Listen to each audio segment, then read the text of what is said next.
20 хүн тутамд нэг суултуур, 15 хүнд нэг гараа болтуур, 12 хүн тутамд нэг шүшүүх байхад ногдохоор ингэж төлөвлөж өгнө. За энэ дээр мөн яаж байгаа нийслэлийн эрдэнэ төлөвлөгч дуудлын тэргүүлэгчдийн 75 дахь тогтоолоор за барилгын үйлдвэрлэлийн талбайд орчныг бохирдуулах шаардлага хангахгүй бие засах нөхөн жолын хэрэглэхийг хориглоно гэж бүр хориглоод заагаад өгсөн байж байгаа. Тэгтэл манай барилгын яадаг хотын төвд барилга барьж иж нөхөн жолон хэрэглэх тэргээр нөхөн нөхцөл ядан цуглуулдаг гэдэг. Энийг одоо манайхаас маш өндөр шаардлага тавьж байгаа. Энийг ашиглахгүй.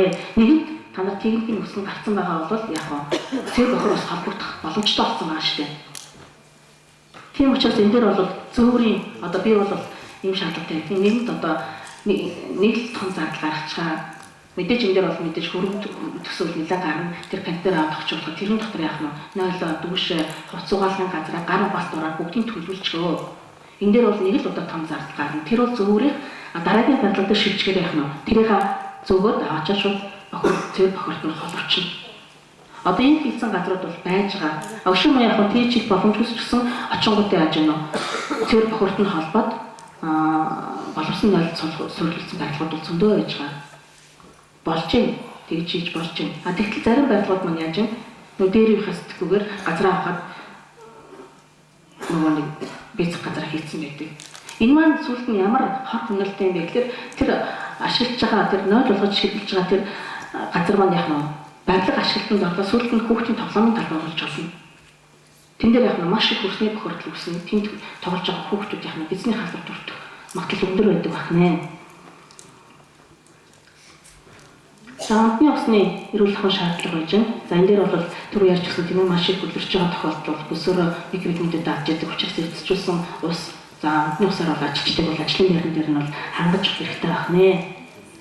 За хоолны газар бол тусдаа хоолны газартай байх хэрэгтэй манай үйлдвэр аж ахуйн нэгжүүд маань. Тийм ээ тэр хоолны газар маань нийтийн хоолны газрууд яаж ажилтдаг яг тэр зарчмаар ажиллах хэрэгтэй. Тийм шаардлагатай тоног төхөөрөмжүүдийг бүгдээрийн ажиллагч маань бэлдэж өгөх хэрэгтэй байх. Бүрэн тоноглогдсон байх хэрэгтэй байна. За тийм үү яг нь хоол маань бие махбодын алдсан энергийг нөхөс тэмэлждэг калорилог сайтай ийм хоол хүнсээр бол хангаж өгөх хэрэгтэй байна. За мөн энэ дээр бас нэг юм хэлэхэд ажилчдын хооллох газрыг бол зайлшгүй байлгах хэрэгтэй. Манай барилгын бол яг нь хэмжлийн дээр барилга өсгөлтөөр ирсэн байгаа учраас хооллох газар гэж гаргаж өгөөгүй учраас нөгөө ажилчид маань яг барилгын талбай дээр хадвартай газар очоод суух газар юу тэнд суугаад хоолоо идчихдэг. Ингэхгүй. Тэр хооллох газар дээр гаруй баатарыг нэгдээд өчг. Ажлын дээр хоол хийдэг газар нь тусдаа, хоолдог газар нь тусдаа. Ийм байх юм бол ядч яах нь тэнд ажиллаж байгаа хүмүүс маань ядаж бас нөгөө ажиллах ая тутам нөхцөлийг бүрдүүлж өгч байна гэсэн манайхаас ч гэсэн шаардлага бол дэлхийн өндөр тавьж явдаг байж байгаа. За тэгээд анхаарал тавьсан та бүхэнд баярлалаа.